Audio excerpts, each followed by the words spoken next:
It's a singular road that doesn't stop for nearly 500 miles. The speed limit is strictly enforced. A quaint reminder of slower times. Mileposts mark your slow progress. Rush hour?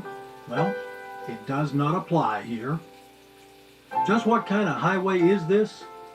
Well, it's not a highway. I just shudder at the thoughts of it being a highway, but it's, I guess I try to compare it with the Great Wall of China.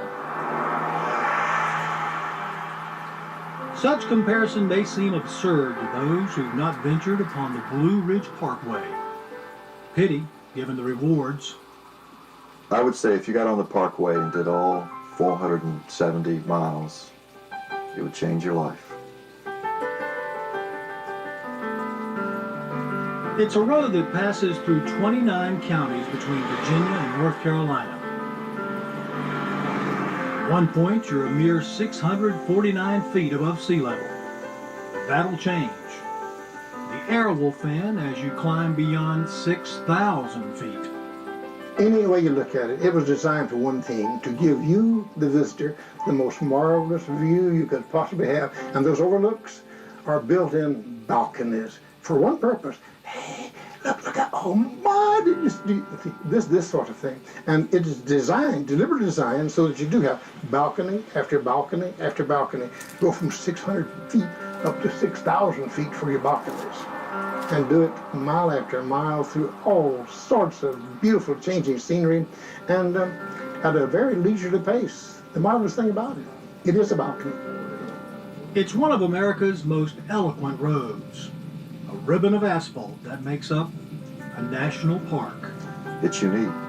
You see, Yellowstone National Park probably has 8 or 9 entrances into it. You know, the Blue Ridge Parkway has 206.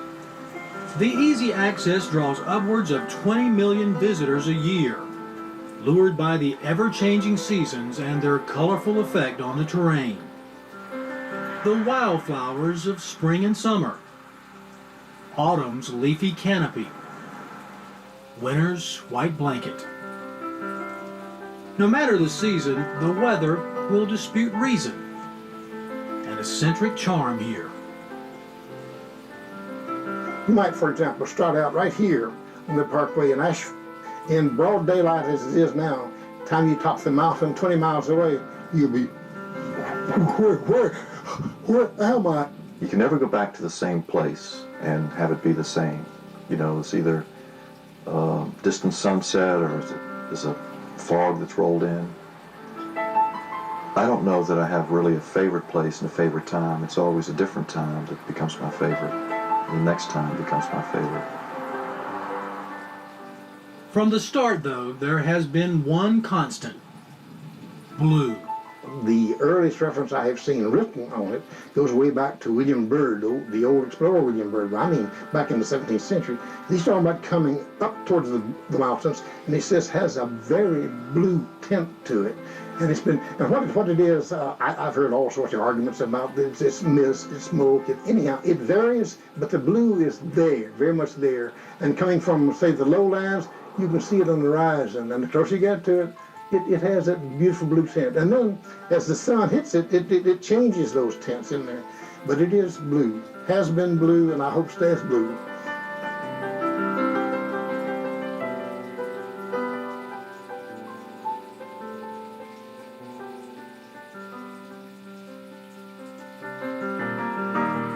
Elusive and alluring, the Blue Ridge Parkway's beauty has an interesting story behind it.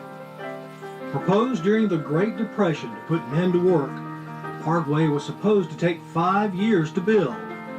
Instead, a half-century passed before it was complete. The road's graceful curves, a marked contrast to the political detours and dead ends that almost doomed the road. A road beloved, especially by those who built it. I think that in all my interviews, the old-timers were the one who had the richest sense of what the Parkway's about.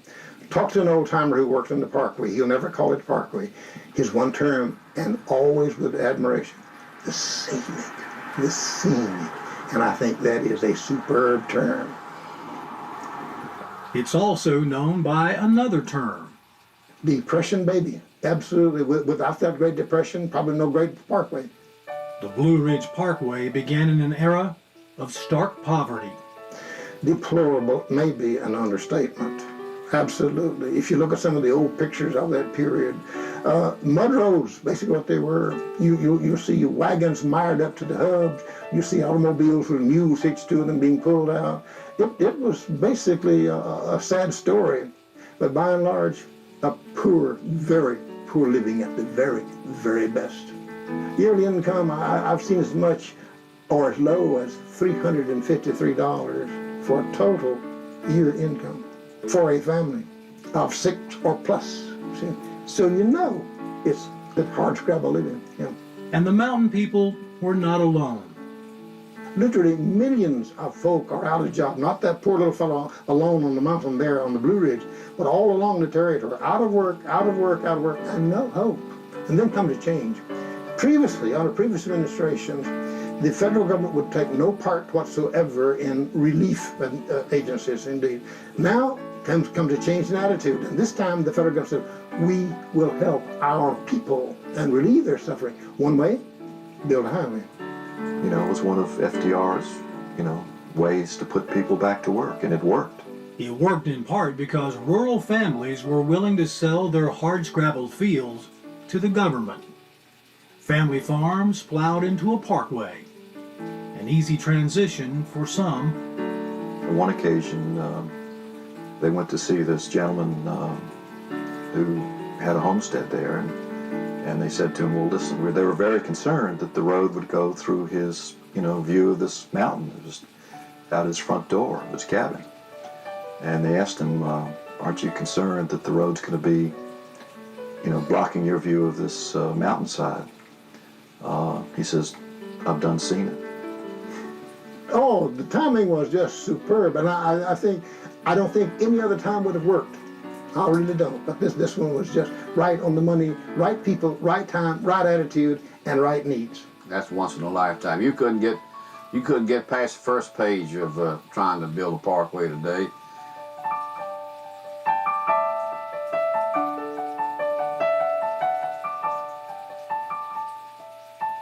The Blue Ridge Parkway would be born under special circumstances, a national depression. Between 1929 and 1932, over 13 million Americans had lost their jobs. President Franklin Roosevelt would launch New Deal legislation to help stem the jobless tide. One idea? Construction of a southern mountain road that would put men back to work. Initial plan that said, okay, if Congress can appropriate us $16 million, basically, that should employ about 4,000 men, and within about 2 years, we should have this thing done. The original idea was to have the road wind through the states of Virginia, North Carolina, Tennessee, and possibly Georgia. The idea delighted those states, but opposition rose immediately in other parts of the country. A congressman from Ohio called it the most gigantic and stupidiously extravagant, unreasonable idea made by the most extravagantly expensive administration in the history of the world. Such ill will would soon start infecting areas down south, all angling for federal dollars. Virginia basically says this is what we want, no bridge problem. North Carolina comes and says we want it to continue out of Virginia right on up into North Carolina around by Asheville and Smokies. Tennessee says no way, no. Come up through Virginia, come up to North Carolina as far as Blowing Rock, then cut across and come into Tennessee for at least a third of the way. Secretary of the Interior William Ickes listened to the arguments, which at times grew heated. At one point, a Tennessee official proclaimed, look, at least 5 rivers had the good sense to leave North Carolina and come to Tennessee. At least 3 presidents had the good sense to leave North Carolina and come to Tennessee. Now, what that had to do with the Parkway, I'm not sure, but nevertheless, that was their argument. Tennessee had a reason to boast. Ickes' own committee had recommended the volunteer state over North Carolina.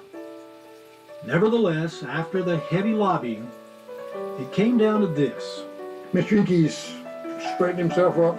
He said, "Jim, you've made a great argument. I'm going to home, wrap my hot head in a towel, and I'll think about this. And I'll come back later and I'll tell you what my decisions are." And in the end, Secretary Ickes decided in favor of North Carolina. He sent the governor of North Carolina and the governor of Tennessee a major letter specifying, he said, I regret that I must override my own committee. I also agree with North Carolina's presentation that they do have the better routing, that they do have more things that fit more into what I want. Ickes' decision was swayed by the fact that Tennessee had already benefited from New Deal programs like the Tennessee Valley Authority. Now it was North Carolina's turn to be helped by the government. I doubt that even the end of the Civil War brought as much celebration, or the end of World War II brought as much celebration, because this was a major victory, and North Carolina considered herself the underdog. So this was a great, great victory. Even the Republicans sent telegrams praising Honest Harold, Mr. Ickes, of course. So it was a big, and the front pages of our newspapers all across the region covered with Parkway. Mr. Ickes rules in favor of North Carolina. After the difficult decision, Ickes was asked to rule on one more item: just what to call the road. Among the suggestions, the FDR Parkway, the Ickes Highway, and this proposal: Shenandoah National Park to Great Smoky Mountains Stabilization Unit. Now, can you imagine that, riding on that thing? Yeah? And that was the Park Service man who won that title. Crazy. In the end, Ickes chose the Blue Ridge Parkway, a simple name for a complex project. Southern squabble between North Carolina and Tennessee, well, a mere prelude to bigger problems. Problems to be solved not by a Southerner, but by a young Cornell University graduate named Stanley Abbott. He's in his mid-20s, just fresh out of the university. And he'd just gotten married to my mother a few weeks earlier in January. And their job was to come down and look at the mountains and say, well, okay, where's the parkway going to be?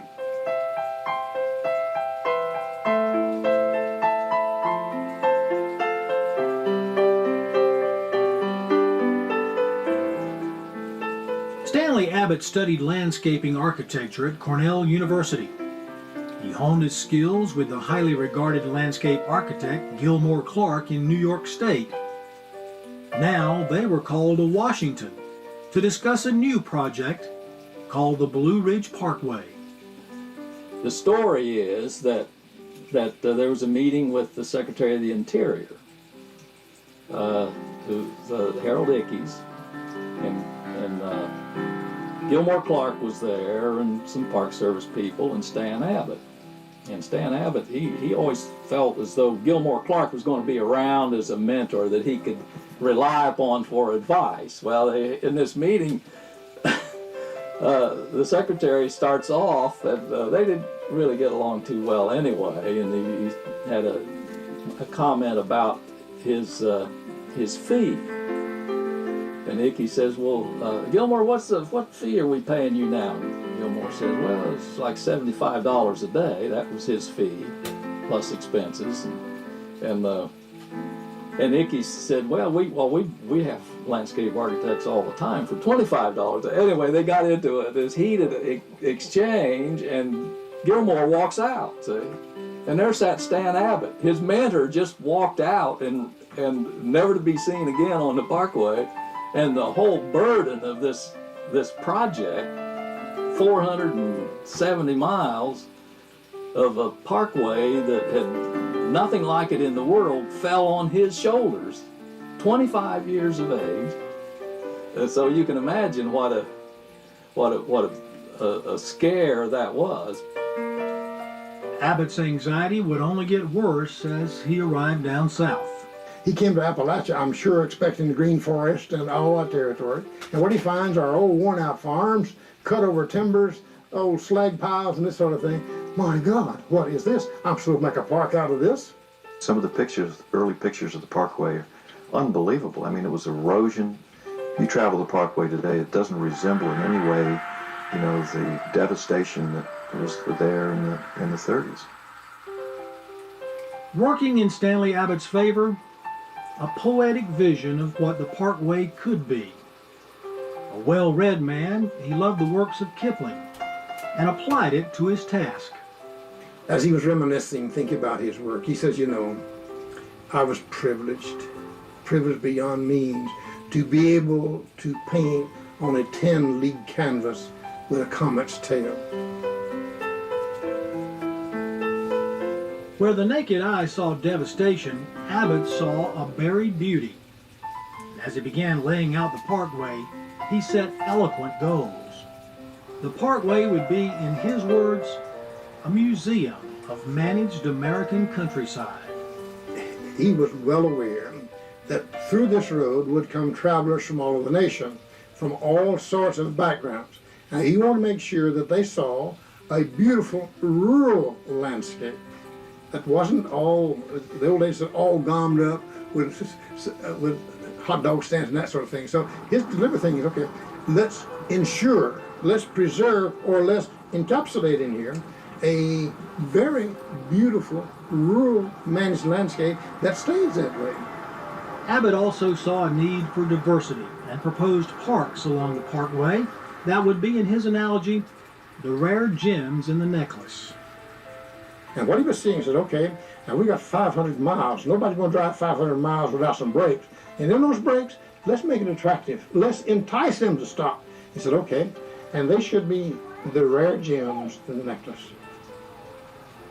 Behind every one of Abbott's concepts stood his one command: marry beauty to utility.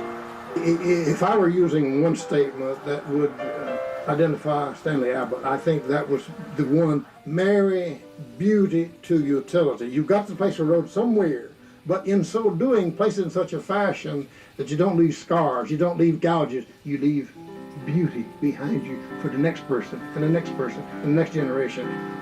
And so young Stanley Abbott set forth upon the spine of the Appalachian mountain chain, the likes of him seen not before. So now, here's the landscape architect. What's he doing reading Kipling? Next thing he's quoting this or this, or he's quoting something about artists. He's quoting something about the Renaissance artists, for example. He's widely read, and he has a poetic touch to his writing that territory. And of course, he is a Renaissance man. He has the intelligence, but he has also the technology. Leonardo da Vinci would have envied him. So, what a marvelous asset to have designed this Blue Ridge Parkway. Remarkable. I never saw my father discouraged about, you know, he was always excited about design. He was always dreaming. He was always idea making, if you will. I mean, he was always looking at the next project, you know.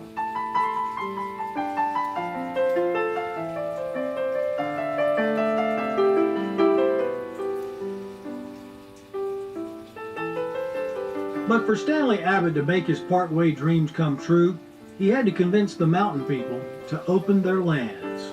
He was a diplomat of the most remarkable sort.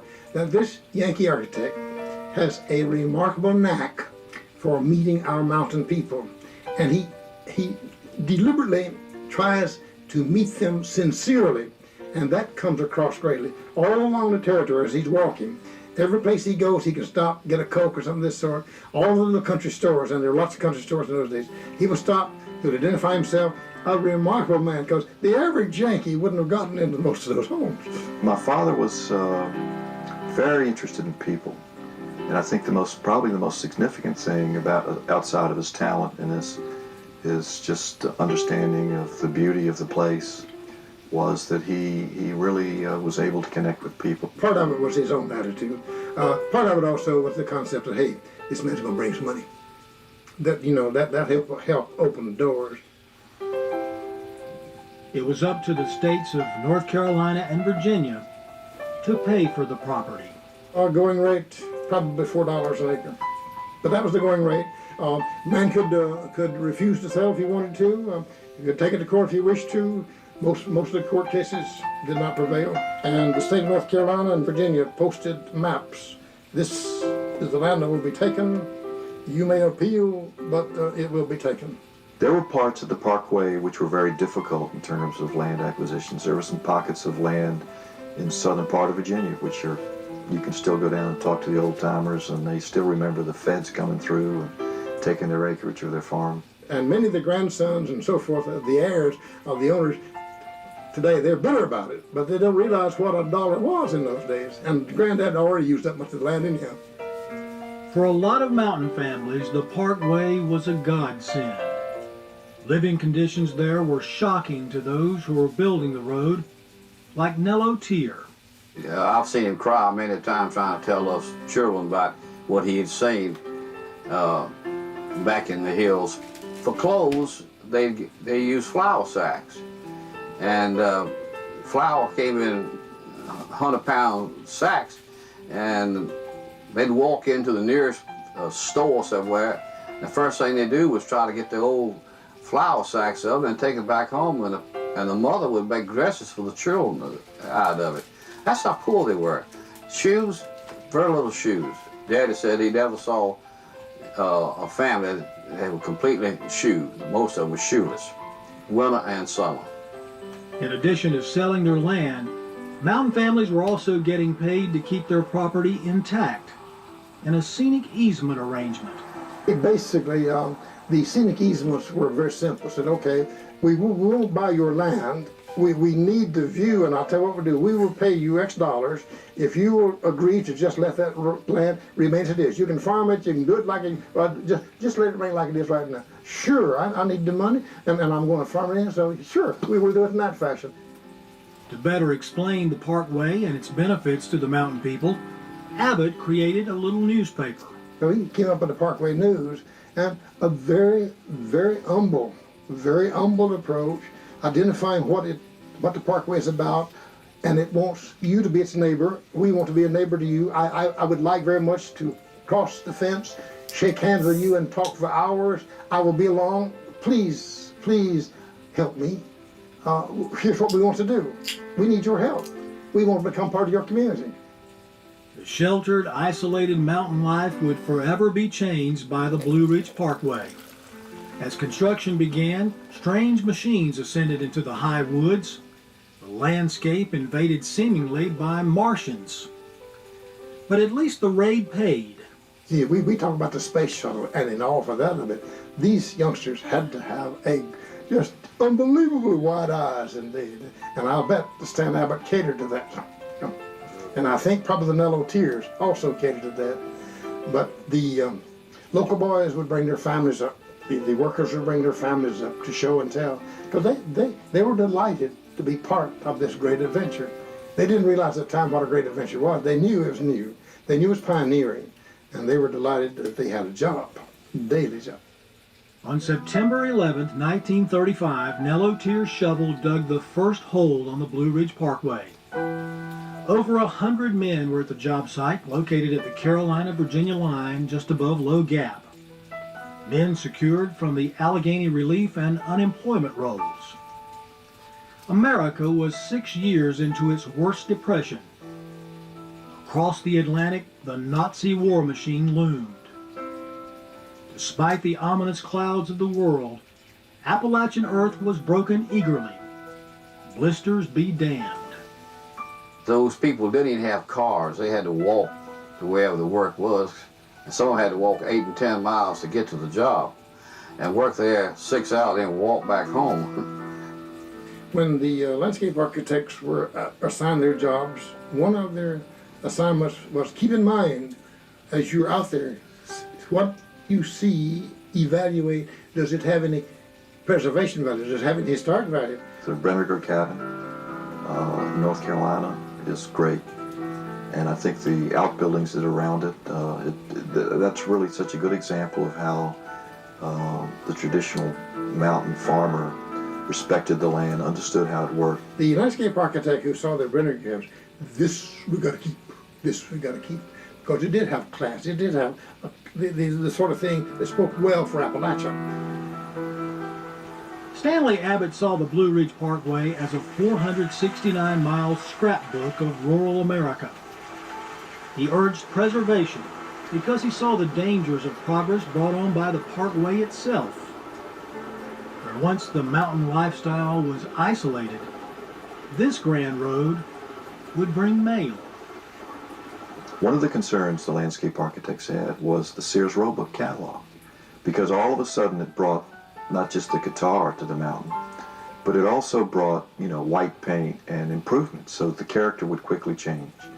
And they wanted to capture this character while they could, and so they were really concerned about white paint and tar paper and imitation tar paper with the brick imprint, And so even today, if you go up and see some of these old structures and you pull off the skin of the buildings, you'll find the original, log structure underneath.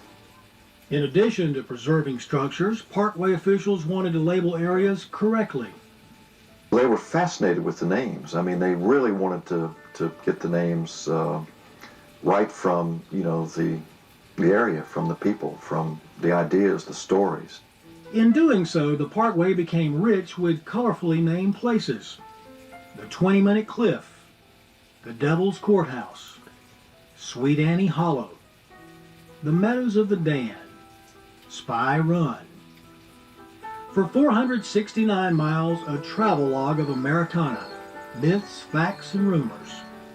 For 469 miles, pioneer fences, farms, and cabins. But not everything on the Parkway would be so ingrained in America's past. Old Europe left her touch too.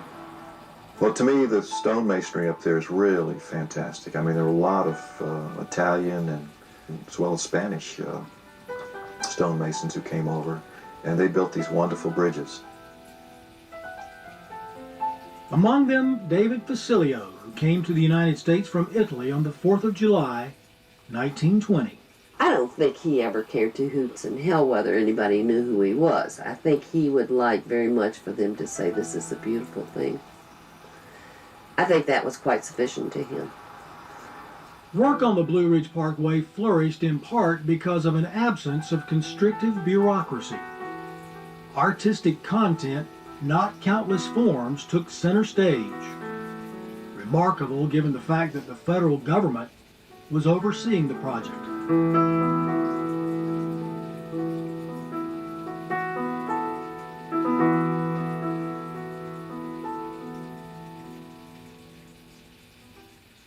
Back in the days of the Parkway, you didn't have the bureaucracy that you have today. Our country is absolutely up to their eyeballs in bureaucracy. The Parkway did have a bureaucracy, a complex network of federal agencies, state office, private contractors, and their crews. But as Stanley Abbott found out firsthand, red tape wouldn't bind his hands. And he used to tell this wonderful story about Tom Venn, who was his supervisor, the head architect. And he said he went up to Washington one day to review some ideas, and he said Tom would cross his legs and put them on his desk, and he had this big stack of paper, big stack of, documents sitting on his federal desk. And he said he'd look the other way and he'd pull one of these, and now watch this, Stanley, he'd pull one of these documents out and he'd crumble it up and throw it over into the wastebasket. And he said, it won't make any difference. Meanwhile, far away from a casual nation's capital, Parkway crews toughed it out. 99% of the people do not realize what a hard job was to build this thing. People got up at 4:30 in the morning, drove 30 miles in the dark, got out and walked 3 miles up the mountain to get to where the equipment was, and worked up there not 10 hours, not 8 hours, but 12 and 14 hours a day. The work was grueling, and for those who saw it firsthand, an unforgettable sight.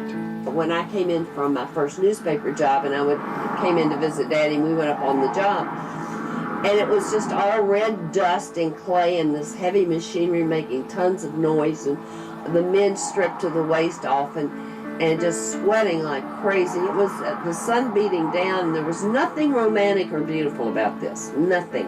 Because of the tough conditions, workers were eager to indulge on their days off, which made for some interesting payroll schedules. he didn't pay his men until Saturday when they were finished, because if he did, they got drunk on Friday night and then they didn't show up. Manpower was critical because of the immensity of the Blue Ridge Project, an undertaking that drew from a lot of sources. Abbott wanted as much manpower as he could get. He became alert to the Civilian Conservation Corps. He says, I want at least 18 camps on this thing. He wound up with basically 5. Among those in the camp, Pete Kulinick, who would later become a powerful executive at the Lowe's Empire. I tell the people that when I left home, I had a shirt on my back that was made out of a flour sack. After, you know, people don't understand what a depression really is, except those that lived it. And 95% of us never went any further than high school, and some of them even went that far. I mean, it was just hard to understand that there wasn't anything to do out there. We worked because we knew we were doing something constructive, but we also were sending money home. See, the first paycheck was $21 a month. They gave you $7 for your necessities, and they sent $14. It's sort of like it was in the Navy. They sent that money home for the rest of the family to live on. For Kulinick and the rest of the Blue Ridge Parkway crew, the work was steady and relentless until World War II slammed on the brakes.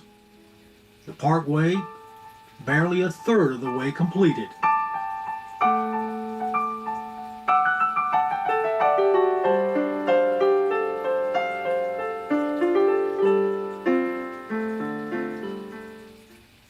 The war is significant in any way you look at it. For first place, it'll take out the labor crews.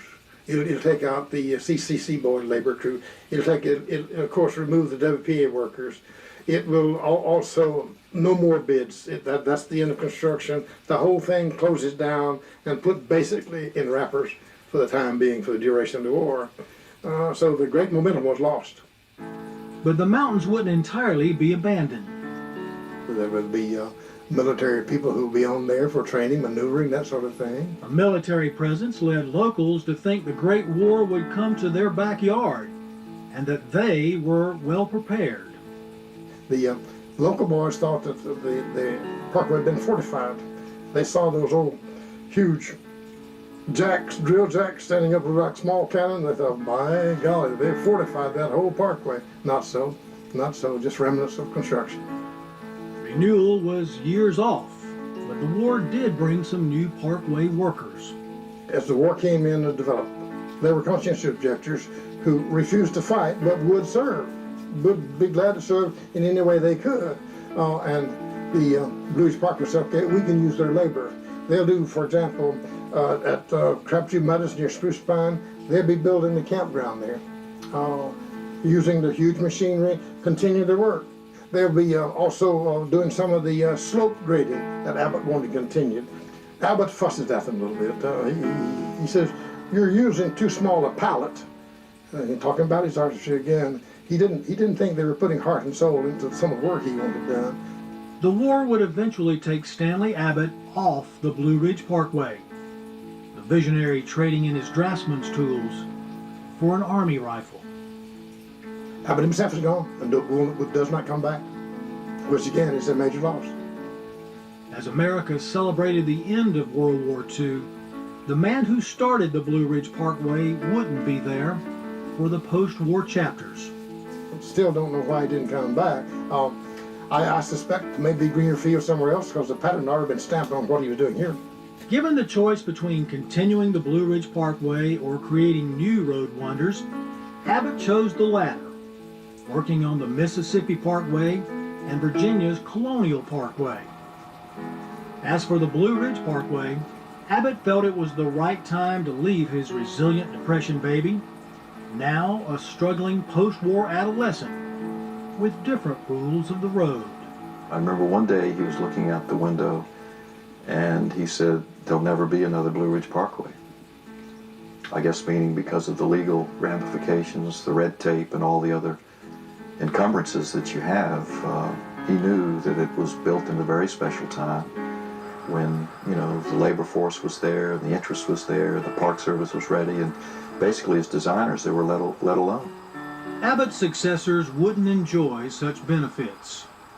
Decades of disputes and delays lay ahead. The work that Abbott compared to painting with a comet's tail would flicker and fade, with the original artist himself succumbing to death's darkness before completion.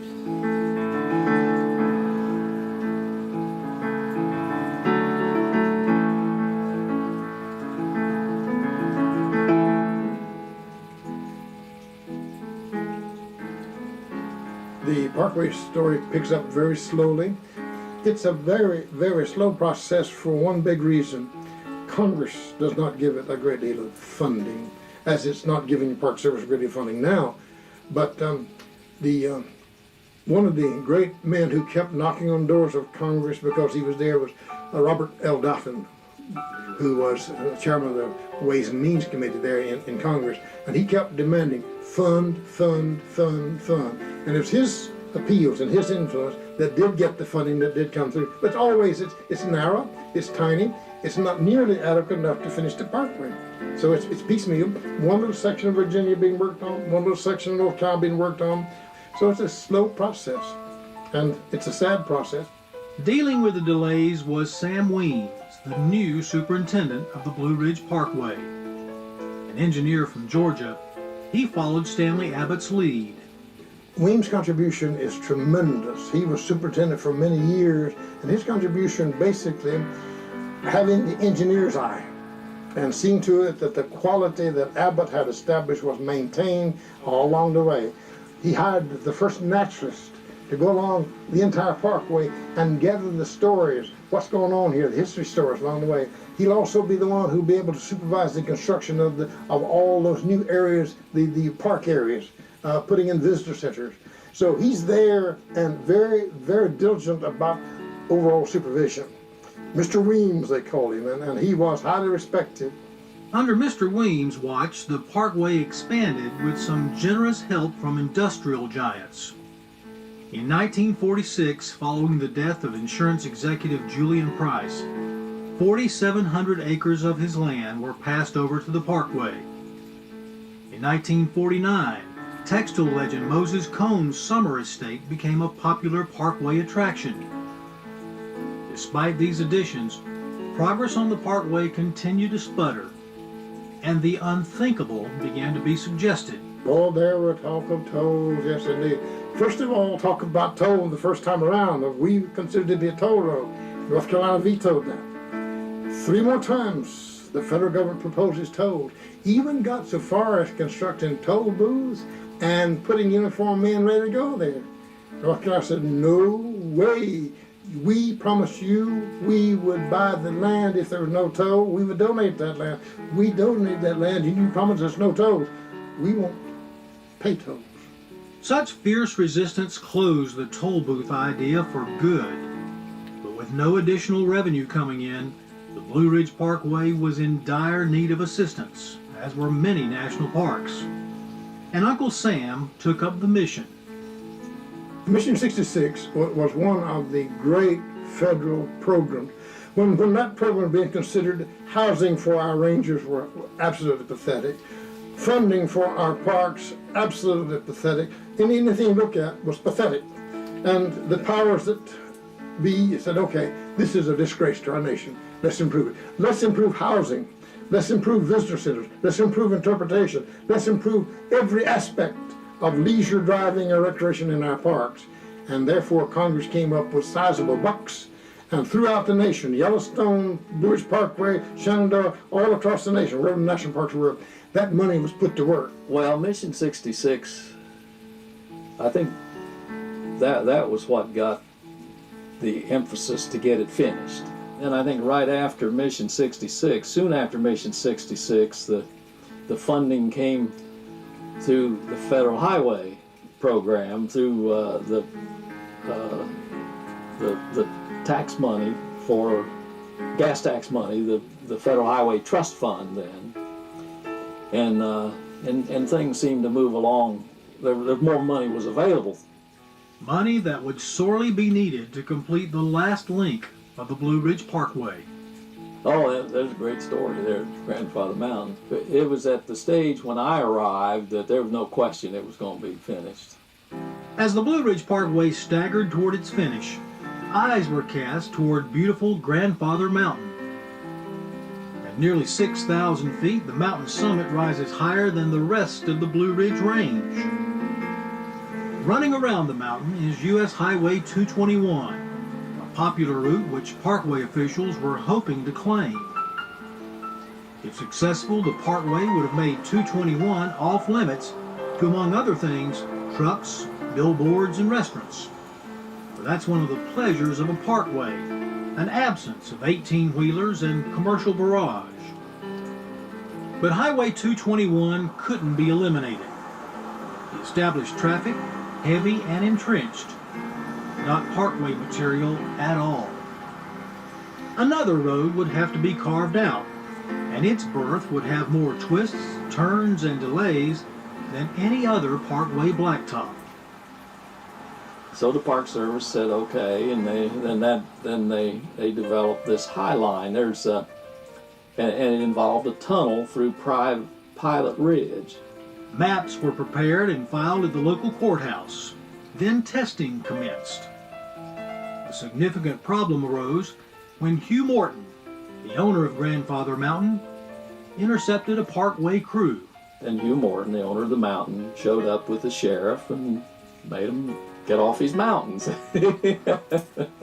And Ted Pease, the landscape architect for the Park Service, said, well, he thought it was all clear and the maps had been filed, and why can't we go on? And so anyway, Ted, he goes down to the courthouse and see if he could find the maps, and there's no maps here. I don't see any maps. There's no maps been filed. And Ted looks over behind the filing cabinet and said, what are those? There's rolled maps over there. And they were there, but he'd hit them, you know. And anyway, then Hugh Morton came back with after years of discussion and I don't know how many news conferences and debates and the whole ball of wax, and that he